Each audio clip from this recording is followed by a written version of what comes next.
زرار آوان ہیں منڈی بہاؤالدین سے. وہ کہتے ہیں جی فیصل آباد جلسے میں مریم نواز کی تقریر سے ثابت ہو گیا کہ وہ الزامات لگاتے وقت ذرا نہیں گھبراتی. اس تقریر میں ان کا پہلا ٹارگٹ لیفٹیننٹ جنرل فیض حمید ہے، اور مریم نواز کو یہ خوف بھی ہے کہ اگر آرمی چیف مستقبل میں بن گئے تو ان کے لیے مشکل ہو سکتی ہے یہ وہ سارا. تو اس صورتحال میں آپ نواز شریف کی صاحبزادی کا مستقبل کیا دیکھتے ہیں؟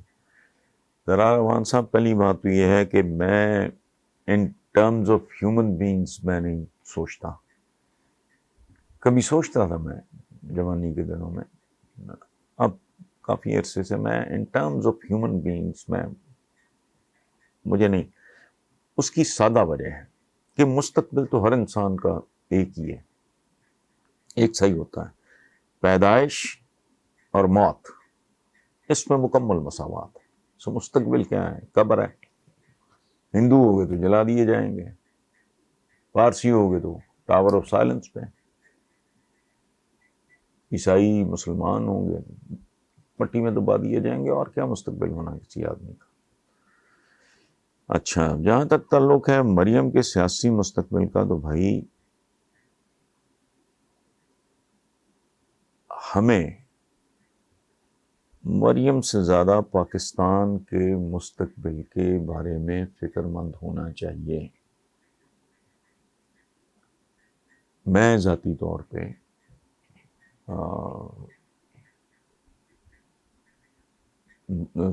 پہ ایک پاکستانی کے طور پہ میں ناخوش ہوں.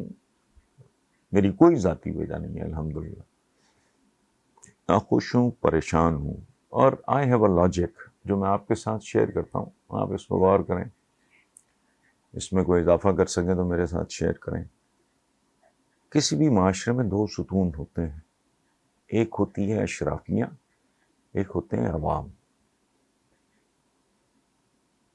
بدقسمتی جو مجھے دکھائی دے رہا ہے کہ اشرافیہ اور عوام دونوں کے درمیان مقابلہ ہے کہ اس ملک کو لوٹنا کس نے زیادہ ہے. ٹیکس نہ دینے سے ملاوٹ کرنے تک، کم تولنے تک، اپنی جھوٹی گوائیاں بیچنے تک، رشوت لینے اور دینے تک، اور جعلی ادویات بنانے تک.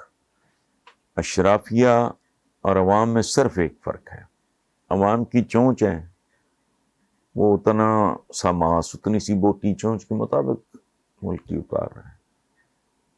اشرافیہ چونکہ یہ جو رولنگ ایلیٹ ہے، ایون فیلڈ فلانے ٹمکانے، سارا کچھ سامنے ہے، کچھ کہنے کی ضرورت ہے. ان کے چونکہ جبڑے ہوتے ہیں اس لیے وہ ملک کے پرچھے. سو اگر گھر کے بڑے اور چھوٹے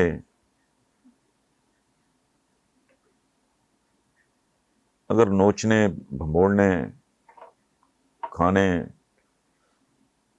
بوٹیاں اتارنے اور خون چوسنے پہ تلے ہیں، تو یہ ہے جس مستقبل کے بارے میں ہمیں فکر مند ہونا چاہیے. مریم میں کئی آئیں، کئی گئیں، 2003 13 میں لوگوں کو نام بھی نہیں یاد. ایک زمانے میں کتنا ڈنکا یہاں بھی بجتا تھا، مارگریٹ تھیچر، نام بھی نہیں یاد. تھیچر کدھر گئی؟ تھیچر یہ کچھ بھی نہیں. یعنی کہ آپ اپنے طور پہ آنکھیں بند کر کے ذرا سوچیں، آج سے 40 سال پہلے مسلمان کہتا ہوں کہ پاکستان تو کون حکمران تھا؟ بتائیں مجھے. 30 سال پہلے، 40 سال پہلے گورنر کون تھا پنجاب میں؟ سندھ کا کون تھا؟ پرائم منسٹر کون تھا؟ ایک زمانے میں نہرو نے کہا کہ اتنی تو میں دھوتیاں نہیں بدلتا جتنے ان کے حکمران بدلتے ہیں. تو اس لیے یہ نہیں امپورٹنٹ نہیں ہوتے لوگ آتے جاتے رہتے ہیں. اصل بات یہ ہے کہ ہم کون ہیں، کہاں کھڑے ہیں، کیا کر رہے ہیں. شمائلہ علی ہیں مانچسٹر انگلینڈ سے. وہ کہتی ہیں کہ آپ اپنے پروگرامز، تحریروں اور ویڈیوز میں اکثر کردار سازی کی بات کرتے ہیں. بلا شبہ کردار سازی کے بغیر پاکستان میں حالات تبدیل نہیں ہو سکتے، لیکن مجھے اکثر یہ خیال آتا ہے کہ اس کام کا آغاز کب اور کون کرے گا، اس اہم کام کی ابتدا کیسے ہوگی؟ کیا آپ اس پہ روشنی ڈالیں گے؟ شمالہ بیٹا آپ کا سوال بڑا بنیادی، بڑا خوبصورت ہے. میں تو برد کر رہا ہوں اس بات کا. یہ کون کرے گا؟ آپ ٹھیک کہہ رہے ہو، ہمارے پولیٹیکل لیڈرز، ہمارے ریلیجس لیڈرز، ہمارے فکری لیڈرز، انٹلیکچوئلز، یہ بینک کرپٹ میجورٹی، یہ پاپولر ہونے والی یہ سستی چیزیں، ریٹنگ ویٹنگ، یہ سنجیدہ سی بات ہے، یہ اتنی پاپولر نہیں، لیکن بہرحال کرے گا تو کوئی حکمران ہی کرے گا. یہ کسی انڈیویجول کا تو کام نہیں ہے. ہم تو زیادہ سے زیادہ یہ کر سکتے ہیں، ٹریگر کر سکتے ہیں، ان کی سوچ کو کھپ ڈال سکتے ہیں، کوئی شعور پیدا کر سکتے ہیں، قائل کرنے کی کوشش کر سکتے ہیں. کرو. میں تو کہتا ہوں میرے نزدیک کم از کم 2 بڑے کام ہیں. ایک، پرائمری ایجوکیشن کا معیار جو ہے نا، پرائمری کے بچے کو پرائمری کا بچہ نہ سمجھو. آپ سمجھو کہ P H D highly paid teachers ہوں، خوبصورت، ان کے صاف ستھرے، میں یہ شانہ نہیں کہہ رہا، سکولز ہوں، پرائمری ایجوکیشن زبردست، بنیاد مضبوط، اور پھر پاپولیشن مینجمنٹ. یہ جو بچوں کی فیکٹریاں لگائی ہوئی ہیں نا، تو کیا کر رہے ہو آپ لوگ؟ اور یہ جاہل لوگ ہیں جو کہتے ہیں کہ جی وہ جو بچہ پیدا ہوتا ہے اس کا منہ تو ایک ہی ہوتا ہے، پیٹ تو ایک ہی ہوتا ہے، ہاتھ 2 ہوتے ہیں. اور بندہ پوچھے کمبختو، یہ 2 ہاتھ جو بچے کے ہوتے ہیں نا، یہ کچھ کرنے کے قابل بنانے کے لیے آپ کو لاکھوں کروڑوں روپیہ خرچ کرنا پڑتا ہے بچے پہ، ورنہ یہ گداگری کے، بھیک مانگنے کے کام آتے ہیں. وہ جی بڑھتے جائیں، بٹ یہ زمانہ تعداد کا نہیں، استعداد کا ہے. بچوں کو مضبوط بناؤ. بہت گھٹیا سکول ہے، معاف کرنا. آپ کو آپ نے بیٹا لکھا نہیں ہے آپ کا اوریجنل، آپ کا شہر کیا ہے، ورنہ میں اس کے حوالے سے بتاتا کہ کبھی جا کے یہاں کے جو سرکاری سکولز ہیں ان کو دیکھوں.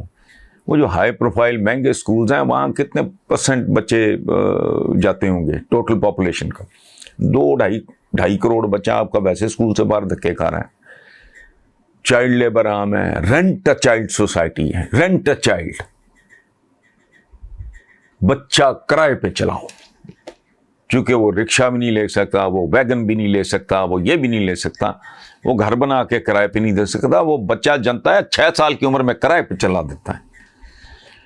کردار سازی جو ہے یہ مشکل کام ہے، یہ اصل کام ہی یہ ہے. ملک تو ان دی الٹیمیٹ انالیسز اس ملک کے اس کے عوام نے بنانا ہوتا ہے. نہ کوئی محنت ہے، نہ کوئی دیانت ہے، نہ کوئی کمٹمنٹ ہے. چاپلوسی، خوشامد، ملاوٹ، جھوٹ، بد کرداری اپنی آخری انتہاؤں پہ ہے. اس لیے میں پیٹتا ہوں. لیکن ظاہر ہے یہ گورنمنٹ کے کرنے کے کام ہے. لوگوں کو اعلیٰ تعلیم دو، ان کو عزت نفس دو. وہ تو مفت ملتی ہے نا، اس کے لیے تو IMF سے قرضہ لینے کی ضرورت نہیں، وہ بھی نہیں ہے. ایک انسان کو آپ جانوروں کی طرح ٹریٹ کرتے ہو. Majority of the people in this country, تھانے جا گئے ادھر ذلیل، ہسپتال گئے ادھر ذلیل، پٹوار خانے گئے ادھر ذلیل. تو ایسے بندے نے کیا، کس قسم کا کردار وہ لے کے تو آئے گا، میدان میں اترے گا. سو اس کے بغیر، لیکن ظاہر ہے حکومتوں نے کرنے والے کام ہیں.